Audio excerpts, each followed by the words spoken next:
Welcome to Jay's Corner. Today, we've got a special guest, Suzanne Norman. Now, Suzanne has a lot of industry experience in financial services. And in addition to that, she fills a number of different roles, very interesting to the message here, and women's role in all walks of life. And so I'm going to ask her and pick her brain here today. Good morning, Suzanne. Welcome to Jay's Corner. Hi, Jay. Thanks for having me. Good morning. So before I hit record, we talked about your background and fascinating decades in financial services and relating to different types of organizations. Why don't you give us just a brief look about your past professional experience? Sure. Thanks, Jay. People who've heard me speak over the years know that I often say that I got into this industry on purpose by accident. And why I say it that way is my undergraduate degree was in psychology, and I actually took a little kind of side trip to photography after college.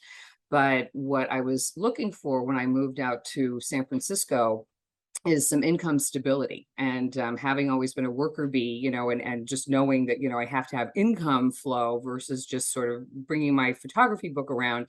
A friend arranged for me to take a temp job at Wells Fargo Securities. And I laugh because I always knew Wells Fargo with the wagons. And Right. So if you can imagine my view, not having had any type of education in the markets, I showed up the first day and I said, oh, well, okay, this is not a security brinks kind of truck job. And what it turned out to be, of course, is a brokerage role. And the woman that I worked with encouraged me after about a week because she heard me on the phones and she knew I was personable. And she said, have you ever thought about being in this industry and this job? And after about a day or so, the whisper in me said, I'm supposed to know her. I'm just going to trust that this is the right, decision. And what's there to lose? I did have to get my Series 7 very quickly. So that was actually a great baptism by fire. So I got that in about a month. So I'm proud to say. And she's still one of the best friends that I have in the world. And so that got me into the industry. And basically my journey took me from San Francisco, a little side trip to Syracuse, where I joined Merrill Lynch. And that was a wonderful opportunity. I was with Merrill Lynch almost 12 years, a little advisory there. But also I rolled into and seeked out a role as a specialist. So that was somebody who managed a product line and served the financial advisors. So some people in the industry know that term, but it was much more B2B. I did a lot of training for clients, but that was really my passion, is sort of specializing. And so that was actually in the insurance group. Then I actually moved to AllianceBernstein, very similar role, working in the sub-advisory division.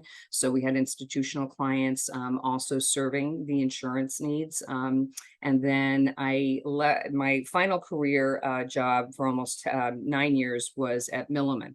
And at Milliman Financial Risk Management Group, again, very similar. I led a team. And we worked again in the sub-advisory space and all about risk management. And that's really my passion.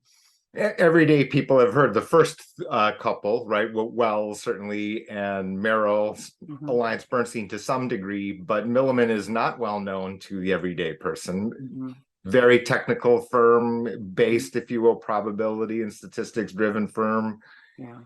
And I read one of your papers about that you were a co-author about women and their role. And obviously you spoke earlier from your first job at Wells. I always tell young people, I'm like, no matter how smart, no matter how creative you are, you need a rabbi, meaning a person to kind of help you, encourage you, support you, and things like that. And now today, you're doing different things from the normal corporate roles, established corporate roles that you've had. Talk to me now about coaching and women, and about this paper, if you could, and your observations from that paper and your own personal experience. Yeah, thanks, Jay. It almost seemed inevitable that I would get back probably to my roots of psychology, and people would always laugh for years, 30 years in financial services. You have a degree in psychology? Right. Clearly, I'm good at math too. But the point is that a friend encouraged me to go and get my coaching certificate.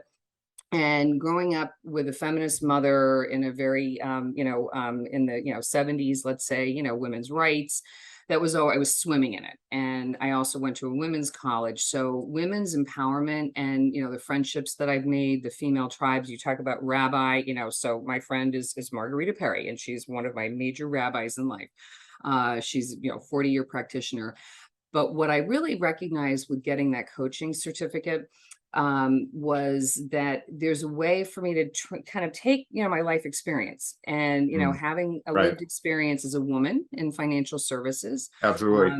made me pretty resilient, as you probably know. We're a small percentage, which is funny. I always talk about, how are we the majority of the population? It's still a minority in some of these industries. But anyway, but obviously I enjoyed the industry. But I knew that I could take some of the skills, or a lot of the skills that I had in my life Sure. experience, apply some of the training as a coach, and then bring that to women. And most of them I work with are like me, where, they may still be in their careers, but there's a longing for that sense of purpose. And some work that I've done, you talk about I'm not sure which paper you're referencing. I wrote a lot. I did a leadership Okay. program at Yale, which really inspired me, since there wasn't anything that we had on the shelf, so to speak, at Milliman. I like to write. So actually, it was a great opportunity for me while I was there to start building that library and inviting some other female colleagues that were in different divisions, and different practices to collaborate with me. So really, it's all about empowering women. So that could be that it's through the mentorship that I do, with First to College. It's, the financial literacy education that I do, and the coaching, again, is for women that are, in transition, looking for that. I've got another 30 years coming. My kids are out of the house, or I'm almost an empty nester. What's my role in life? And Right. I love having that kind of co-pilot role as a coach to help women It find their way. it's a lot. I mean, at that point in life, and I think that my own book, Maximize Your Medicare, has succeeded to some degree to the persons who are Medicare's coming up in a year, 2 years, Mhm. right? I need to know we know they don't understand something. I need to get some information. But the reality is that sometimes it comes to Suzanne's on her stack of the many stacks, as not Suzanne the professional, but Suzanne the person, right? In Mhm. other words, we're not going to solve gender bias here on this on our podcast today, right? We could be more gender aware Okay. is one thing I talk about. Yes, but I agreed. Right. So, in the absence of a complete, resolution to all bias, Mhm. the fact of the matter is that I've observed, and I've told this to people in public. Well, the responsibility ends up on the responsible female of the extended Mhm. family. I mean, Yes. that's kind of your practical reality of the Yeah. situation. So now we've got your very interesting intersection, right? Mhm. Technically professional Mhm. experience and yet everyday life experience, which is back into, if you will, okay, Suzanne, you're the sandwich generation Mhm. female, highly educated, lots of professional experience. Here's this new language. Can you help me out with all this other stuff? And now all of a sudden, you're the extended family expert.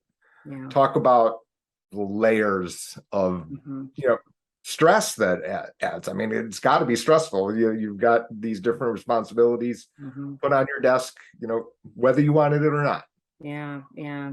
And I now know which paper you're referencing. We wrote a very expensive sandwich. That was with my colleague Sheila There you Jelnick, go. and Janet Jennings from the healthcare practice, that I'd met, who brought a wealth of information to it. So certainly, I encourage people to read the paper. I know it's a little probably longer than, the summary. But the point being here, as you say, I often say with that financial, wellness, financial fitness, that it's not it would be nice to have. It's a need to have, Right. because you just referenced it. I don't know that it's necessarily always gender based, but if I look at my friends, both male and female, it would be, we could talk for hours, and you as well, about all of the women that we know that are taking care of themselves, their children, and their Yeah. parents. I mean, just, Right. yesterday I'm at a book club dinner, and talking about all these journeys that women have been on, and navigating, one of them was talking about, being a power of attorney. And when the mother died, there is no power of attorney anymore, because there is no person. So, how do you navigate the banking system? How do you give care? And one of the stats that I shared in the paper that I talk about a lot is that imbalance, if you will, where we see women leaving the workforce for about 5.5 years to care for their children, Right. whereas men are leaving about half a year. And then you look at parents, where women are leaving the workforce for a little over almost 2 years, and men, again, almost, a little over half a year. And what's the impact there, on not only their emotional well-being, but their financial well-being? For And, sure. yeah, and no, and one of the things I mentioned, or I highlight, Jay, because if someone is still working, one of the ahas, and I had this years ago with a friend who was going through this. It was her husband's parents that she was helping, but there's that employee assistant program that became much more robust in general All during right. COVID. And there are amazing, and it was in the paper, but there are amazing resources available for free, where you could reach out to that program, and usually a company will pay for another company's programming. But the point is that you could find a adult daycare, you could help find a nursing home, assisted living. And so the point is, I guess, that it's also being aware of the resources that are available to you. Do you find that the large employers are offering this, in mass? Is this generally the case? Is this Mhm. exceptional one-off? How prevalent is that kind of service? It's a good question, and I don't have a specific answer. My sense is, knowing how robust the plan was at Milliman when I was there, and when we started digging into it, and I credit our HR professional for sending this Sure. out during COVID, and just and writing the paper and really reviewing all of the things, the legal help that you get. So my sense is that an even bigger public firm would have it, but it may not always be something that you're aware of, because there may not be a lot of kind of marketing behind it. So it's one of those, you don't ask, you don't get, and also being curious. Sure. Yeah. So from a practical point of view, let's just say it's your cloned sister, if you Mhm. will. How do they get, and they decide to transition from a professional work life, or can be that family circumstance dictates to them? Mhm. What are their first steps that they need to think through from Suzanne's point of view? And the whiteboard is clear here, Suzanne, so I'm Mhm. sure that you're not gonna that one solution is not going to fit every person. But Yeah. let's talk about just general principles from your perspective on what a female in that situation needs to command first. Yeah. Well, it's a great question, and we actually just wrote about this. I work as an education fellow for not-for-profit, that you were participating in a podcast recently, for the Alliance for Lifetime Income. Sure. And I wrote something recently about the money happiness formula. So I'd like to sort of start off by saying that this is gender neutral. But the money happiness formula, which you probably know, although you're so sophisticated, it's probably too simple for you. No. But it's income greater than expenses. Right. And if you can keep that in your mind, and we do this in financial literacy education all the time, adult financial literacy education, but it kind of reduces it to something like, oh, right, okay, I don't want a deficit. Certainly there could be some good debt out there, but the point I make is that you need to know where the income is coming from in order, and your expenses. So another kind of, aha for people is, I ask a lot, do you have a budget? And as you probably know, statistically, most people don't. Right. And, and if they say yes, then, we have stats around, well, do you follow it? So I also talk to women, and again, this applies to men, about that 50-30-20 formula, which you may have seen before, but 50% of what is coming into you is going to your essentials, right? So those are your needs. That's your mortgage, your utilities, your groceries, all of the things that, it costs to run your life. 30% wants, right? Because again, what is life, as we're sort of talking about, if Right. it can't be joyful and happy. And then 20%, and this is sort of getting a little closer to answering your question, which is, that is the rainy day fund, that is the savings, that is the investments. So when I, think about women in transition, I want to level set with those concepts, because wanting to transition into something that gives you joy, gives you, a sense of purpose, Right. has a cost to it, right? So it's that Absolutely. analysis of where do I stand right now, as far as income and what I need. So, and this is why I wanted to have you here, right? Because you also have insight from an everyday perspective, from retail, et cetera, and some idea, not only that, but what other advisors know or don't know. Mhm. How much time do you think that the financial services industry dedicates to that first stop? Mm, Or are they right into the minutia of their particular product or their particular, stated, role and expertise, whether it's stockbroker, annuity salesperson, insurance, life insurance agent? Do you think that the first conversation that you just stated there is, had, like, adequately had, or mhm, do you think that we assume that the person knows, that the client, the prospect, already knows this mhm, before meeting with a mhm. financial professional? Yeah, What's your view? it's such an important question, Jay, because you don't know what you don't know. And because we as a country are pretty much left to our own devices to learn Right. financial skills, because the Council of Economic Education publishes a report every year how many states actually require a class in personal finance or economics, and it's dismal. It's about 23 states. So most people that you talk to say, yeah, I learned it on my own. But when it comes to advice, this is still, I think, the next frontier of awareness, because if you are an average, you asked me to clone myself. Okay, so now I'm going to have my twin sister. I don't know. We'll call her. Actually, my name was supposed to be Noelle, so I'm going to call her Okay. Noelle. All right. My parents changed at the last minute, so I'm going to say that Noelle, who doesn't have any background in, financial services, advice, kind of, does a good job of saving, is, adhering to the money happiness formula, but now has to hire an advisor or Right. seek advice, because obviously there's a lot online right now. So there is the Sure. ability to DIY it. But let's just say that you're in the cohort that says, I want an advisor. You have no idea what questions to ask. Typically, right? The opaqueness of how much things cost, how much an advisor charges. So I encourage people, to do a little bit of sleuthing, and there are definitely resources out there. You make me think now that I probably should put this on my website. It is on the Alliance's website as far as how to interview a financial advisor.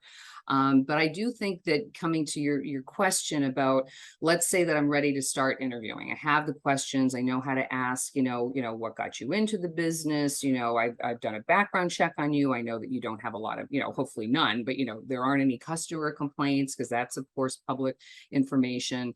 But the point is, if you're a hammer, everything's a nail, is often said about the advice industry. Meaning, if I am an investment professional and Hmm. Noelle comes in to talk to me, if what I love to do is I love to track the markets and I love to pick the best investments, and that's great. I mean, you need that. But will that necessarily put me in a mindset of saying, what is Noelle's, my alter ego, what's her goal? What's her objective? Because I think sometimes that narrowness does happen in the industry. With that said, there are so many professionals that I think have taken the time to get their certified financial planning, training and certificate. They're much more planning based. So when they meet Noelle, they want to know everything about Noelle.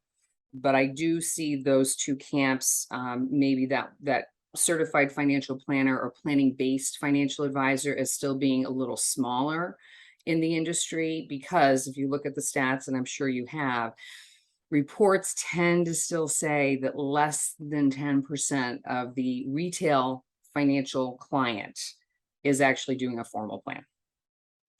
So what does that mean? Does that mean they said, I don't want to do one? Or does that mean that the advisors that they're working with are saying, I'm your investment person? And what percent? And of course, we're speculating. Yes. We're going to try not to cross the line into reckless speculation, but let's just Yes. speculate it. No. Prudent. It is. So now you've come to your advisor. They're stating, look, we're here to help you with your investment portfolio, what it would be. Suzanne has, or Noelle has, 10 different issues on her mind, all which affect financial matters. Maybe she's used to it and has had 2 decades of experience, right, as an adult. Maybe that was left to a partner, an ex-partner, whatever type of role, and now all of a sudden she's got to get, the investment advisor is one out of a list of 10 different items. Is that priority set correctly by Noelle? In other words, you're advising Noelle. What order are we talking about these different issues from your perspective? What advice, what guidance? And I'm kind of trying to tease out what Suzanne, Noelle comes to Suzanne, and is Suzanne smart like Suzanne, but does want to transition? What should she be asking Suzanne? What should Noelle really be asking first? Because the Merrills of the world, and nothing against Merrill Lynch, right? I mean, the advisors, the advertisements are every day, newspapers, online, whatever it would be. Everyone knows who it is. You got CNBC and moving tickers, but it's still just 1 out of 10. So really, I'm asking about how, from your perspective, how far down the list, or is it just at the top of the list and it dominates everything? Yeah, no, it's a good question, because, getting back to coaching, the key question is, what do you want? And coaching is helping flesh that out, of course. But your example is Noelle comes in and says, it's time. I am done being an attorney. I want to do something else that's meaningful to me, that's going to give me purpose. Making sure that Noelle is on that strong financial footing is the most important thing, meaning that, how much money do you have?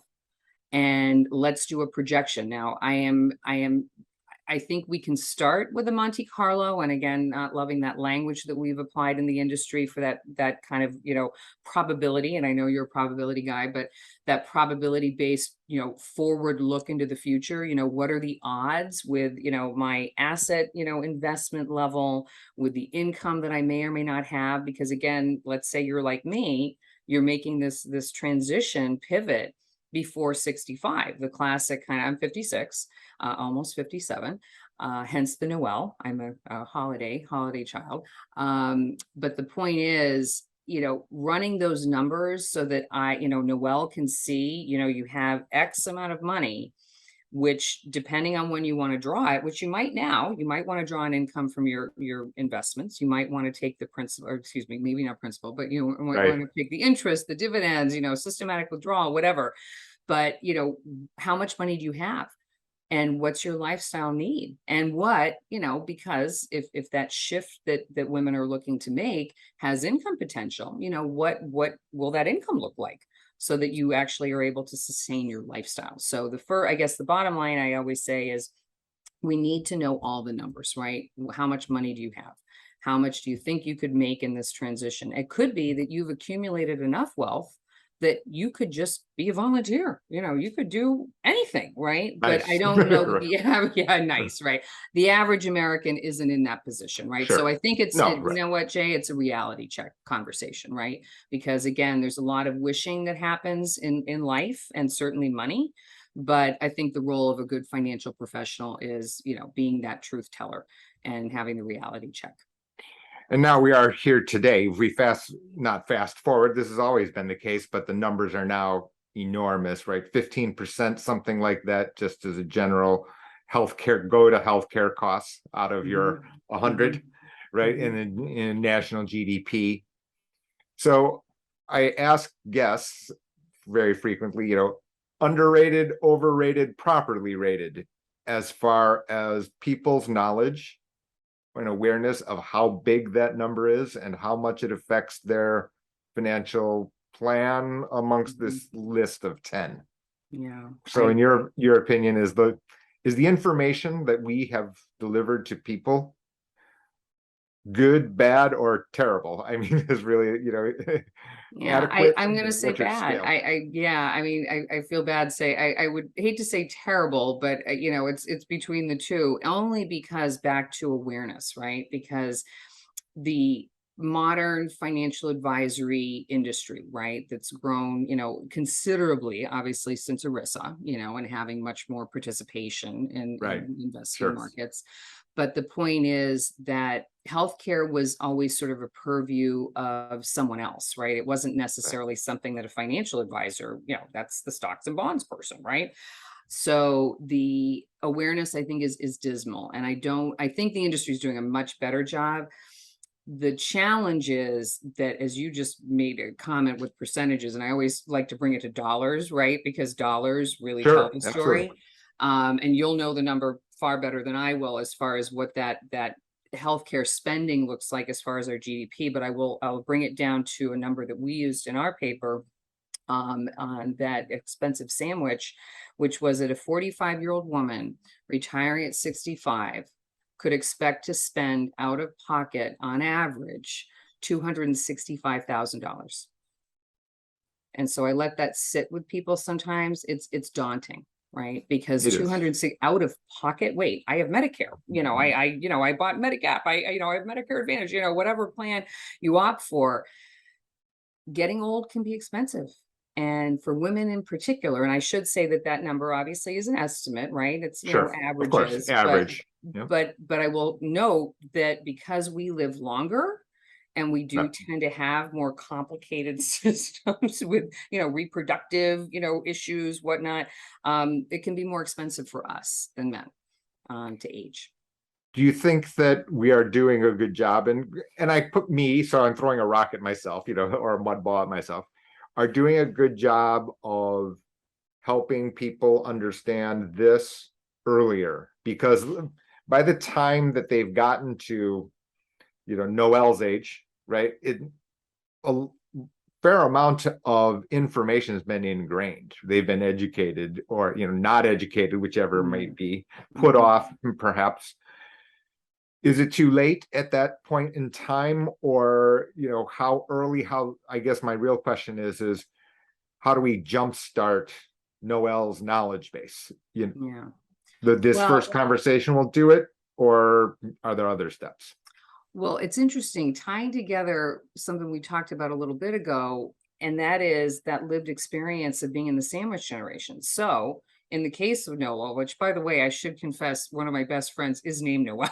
Okay. So, if she's listening to No, this, she's no, going to no, think I'm no. talking about her, which I actually sort of am right now, Okay. Uh-oh. because most women, and again, some men, but because they are caring for their parents Right. and elder relatives, whomever. I have a friend who volunteers and just does a million things for just neighbors. But the point is helping them navigate when they get to 65. So if I'm in my 40s, or even 50s, and Sure. helping, Sure. my parents navigate, there is a little bit learning that's happening there. It's not really real time in the sense of you're not getting a scope of the total spend. But as far as, where you have expertise, and that is, navigating how do I enroll in Medicare? I learned something great from you the other day, which is, you better start scoping this out like at 63 or a little bit earlier. But I do believe that there's some awareness, maybe a lot, that women are getting from helping their parents navigate Medicare. I've seen these articles, and we kind of know this anecdotally. So back to kind of what we were saying, well, now Noel's got 10 plates to spin, a long list.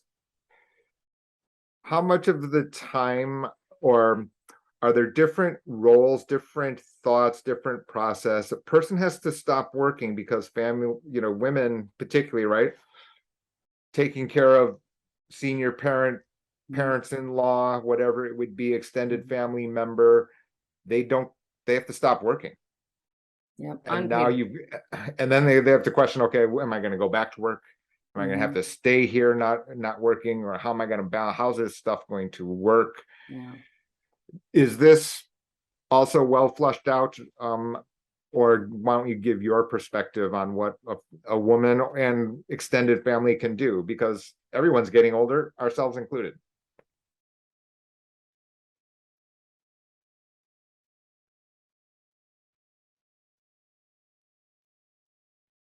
Hold on, Suzanne. Hold on. Something happened with the sound. Can you hear me okay? Okay, let's just see. I don't know what happened. It can be that, and I'm not sure what the source is here. It can be internet related. Let's just shut some stuff down, see what happens. So I think we were just talking about self-care is not Yep, exactly. selfish. Yep, right. And one of the things that we stressed in the paper that we wrote was recognizing that, there are boundaries. There is the ability to delegate. And we talked a little bit earlier about, maybe you have a program that you're not aware of through your company. Maybe you have a sibling. I Right. think one of the things that I've learned from my friends, I'm very fortunate. My parents are 83 and 80. I often say, look probably 10 years younger, maybe 15. They act like they're 18. I'm very lucky. But I've learned vicariously through my friends and how they Right. manage that. Sure. One of the tips that I've seen work quite well is, let's say you do have other siblings. Now, the geography, obviously, default is closest female is always going to be the caregiver, right? But recognizing that, you can have a schedule. One of my friends will fly up from New York or excuse me, Virginia, to see her mother to help her sister out because her sister is in the neighborhood. But having that ability to really ask for what you need and recognize that Mm, this care that you're giving, and that's true for an elderly spouse as well, I mean, takes a toll physically, sure. right? Oh, yeah. Oh, Beyond the absolutely. mental and the financial, right? So I guess it's being aware of boundaries, knowing that you can ask for help and that you don't have to do it all. And sometimes that I know is easier said than done, but For sure. recognizing that there are people out there that want to help. Um, When when a person takes time off, let's just say, for example, Noel has, we've got a family situation, responsible female gets, look, we need to take some time off from work to attend to it. From your experience, and I'm sure this is part of, the salary gap, one of these things that we're not going mhm, to, resolve here on the call, but talk about, the decision making of returning to work or not, and uncertainty about how their handle of finances can affect that decision making. mhm. Well, if it's, I guess I'm hearing that there's a binary nature to it, meaning that the Mm, care, maybe that's a question to clarify. The mm. care that's required is requiring 100% of Noel's time, or is this Noel's just going to be the classic doer female and say, I'm going to work full time, I'm going to take care of my kids, and I'm going to drive, my friend Noel's example, an hour and a half each way to go visit my mother in her care facility. It's an interesting point. It just points out my own bias, right? Because you're absolutely right. I framed the question as it's just like 0 or 100. I Right. didn't really consider, some different levels or different balances. Is it your thought that that's even possible to Hmm. be like 75-25, or in your experience, look, people just decide, okay, I can't work at all because I need 100% and then 10% rest or do it self-care, Right. etc. Right. um how does that work Yeah, out? I think in what I've observed that most women try to just put it into their normal day. I Wow. know of one friend that decided she had a very important stressful executive role in a big company. Mm, Her parents were getting sick. and she decided to step away and said, that's my job. I'm not married. She was older, not married, no kids, and said, that's what I'm going to do. Now, Jay, forgive me one sec. Can you pause the recording? Oh, no problem. Thank you. I have somebody who wants to join the conversation. I'm going to try and And actually, they're welcome to the conversation. yeah.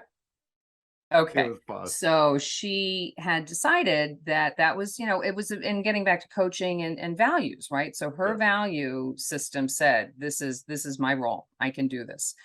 Now, her story is interesting because she stepped away from this executive role, moved, probably about an hour away from Boston, and took care of her parents. And because she was very valued in her company, they said, we want you back. Right. And so she actually, this is adding, back to the story of, okay, I'll do both. I will commute an hour each way to work. I will take Wow. care of my aging, ailing parents. But it's something that she wanted to do and she could do. I see some work in the coaching mode of saying, okay, what's important to you? And if that's one of your values is giving back and being a caregiver for ailing parents, what else interests you out there?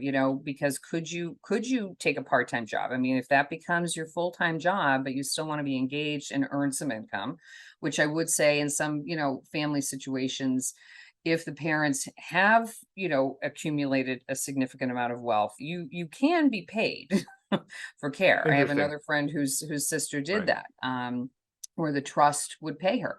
But anyway, getting back to this binary nature, I don't see it as often when someone is the primary caregiver. So if you're fortunate enough to be married and the spouse is earning a strong income, I think that's maybe a scenario that I see Sure. also where the wife can step away. But it really comes down to being, I think, back to coaching, very clear on what's important to you. Because if this is, oh, I have to do this, I don't want to do this, it's gonna take a toll, not only mentally but financially.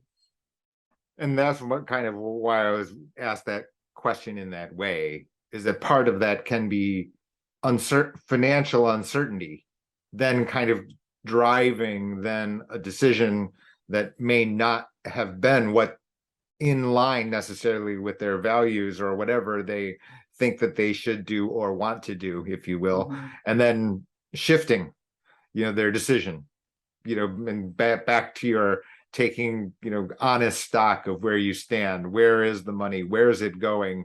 How's it actually work? Do we have a plan going forward so that they can know what decision that they're taking?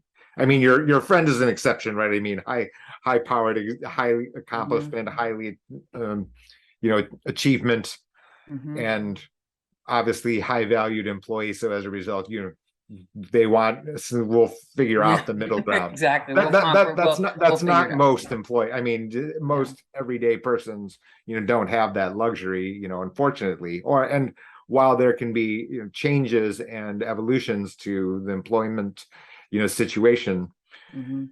do you think that, or what advice would you give? What guidance would you Mhm. have? And you probably already touched on it, but is there something special, extra that you think that people could use as far as information as they decide on, their proper balance? Yeah. You brought a couple thoughts together from what we just talked about before, which is I think that can be an incredibly powerful, important role of a financial advisor. Hmm. And that is someone who is committed and trained to help a client, Noelle in this case, have early conversations with Yeah, her parent or parents. Because one of the things I mean, the conversations happen all day, every day, and maybe it's just again my age, but everyone's dealing with this, it seems like, with yeah, parents. for sure. But I talked to someone the other day who was struggling. Fortunately, there's a fair amount of money in the family, so it's not necessarily a cost situation, but it's the emotions Yeah, because her father is divorced, is ailing, and does not want to move closer to where she is, where she could give him oversight and care, again, in a lovely facility. But the point is that the conversation didn't happen, it sounds like, maybe when they were younger and there was more clarity, because some of these decisions that are being, that you're navigating with a parent, and one of my consultant colleagues, Chris Hay, says, I guess Harvard has calculated that our mental competency kind of peaks at 56. Is that Which, right? yeah, kind of a scary number. Mhm. By the way, yes, my age. But the point I guess I'm making is that I think that's that's a really interesting role that a financial advisor could step into, knowing the financial consequences, especially with women. If you can guide someone, Noelle, to have a conversation early to get some kind of planning happening with the parents, sort of like, what's my role going to be? What are my siblings' roles going to be? Where do you want to live? Because if the parents aren't having those conversations with anyone, arming, I think, someone, woman, especially in her, 50s, that could be very powerful as a role, with a financial advisor, and, being curious independently, right? Like, how do I help my parents help themselves? And then for themselves later as well. I mean, Mhm. they've, especially in the sandwich generation, they know it can happen, or sometimes that's the catalyst. Oh, take care of my senior parent is going to cost X. I had no Mhm. idea what Yeah, X even was. No idea. yeah. And if they don't have a support system, how are they going to think through it? And do they have any contingency backup plan in terms of, if I can't take care of myself, now there's another issue that they've got to consider, which they didn't necessarily know even existed as an issue. So Mhm. I always call the long-term care planning conversation as the elephant in the room, because it's the conversation nobody wants to have. Mhm.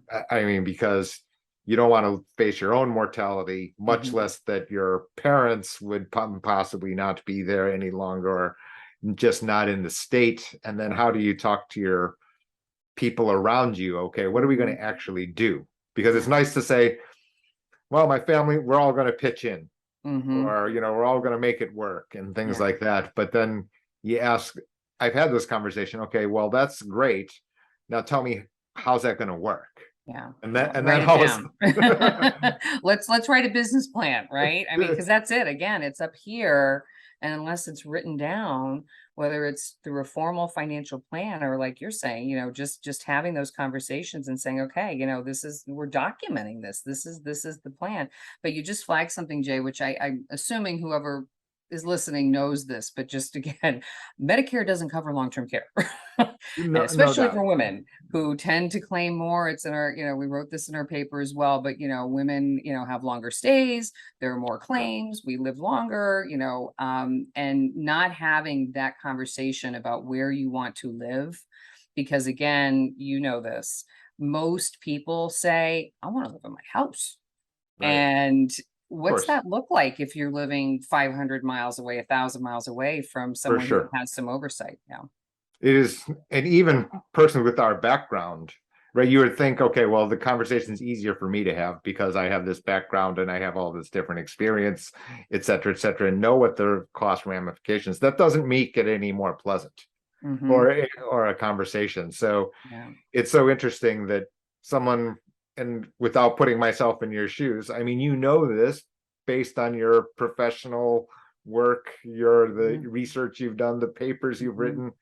I'm sure it's just not that easy for you, for any person. I mean, Because unless the you're, emotions, right? of I course, mean, because right, it's all, kind of left hemisphere, I can be clinical, we can have the conversation, we can write it down.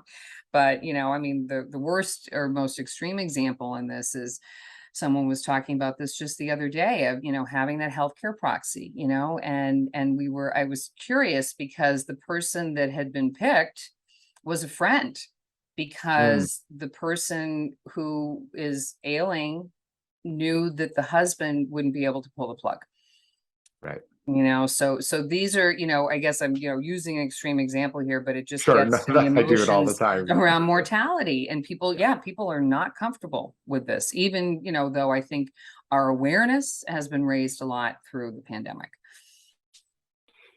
Suzanne, how do people get a hold of you today? We could go on for hours, literally, Sure. because if we turn, there's so many stones on this rocky beach, and underneath each stone is an hour conversation. I mean, literally. But how do people get started with you? Why don't you tell us, how people can get in contact with you? Thanks, Jay. Yeah, SuzanneNorman.com, Okay. which I think we'll have in the crawl. And my calendar is in there, resources are in there, and talking to me for a consult is free. So anything that's on your mind, please, please feel free to reach out, and I'm happy to help. And I wanted to have you here because I can always say, well, Jay's a financial planner, I can do everything and this and that, but different people have different comfort levels with other Mhm. persons. That's a personal conversation. Mhm. And I think that, Suzanne, you represent, both the technically, specifically in financial markets, in financial advisory, you understand at least the topics of issues. And then plus the fact that you've got your own personal experience, Mhm. and add that's a pretty powerful combination of stuff, Mhm. technical term, for a Mhm. technician stuff. Right. Common But language, common language. Yeah. right, that's why I think our conversation here is so important, so welcoming, and especially to reach out to her if that is the type of situation you face. And a lot of the topics are not gender specific, right? We Mhm. happen to focus on Mhm. women today, but taking proper stock, well, whether or not that's happening, I don't think that it discriminates. We're not necessarily fully educated, irrespective of gender, sex. So Well, and Jay, you made me think one thing that I failed to mention, but it's a perfect segue with our last comments around, having this competency and the numbers and the mm, logic, but then getting into the messiness of the emotions. I am actually starting a new program in January to help women around their emotions with money and mm, getting mental fitness around that. mm, Because again, I'm not an advisor. That's not the role that I choose to play in in the this role. But that's important work, I think, for a lot of people is getting strong. super important, because I think we were talking earlier, and we'll end here, which is that we are given information within a silo, right?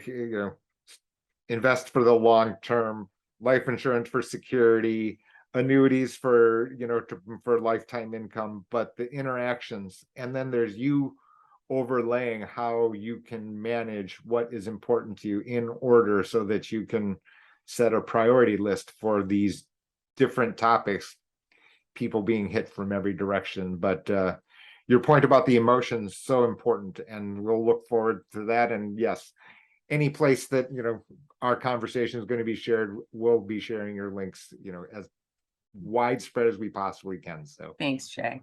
all right, Suzanne, thank you very much.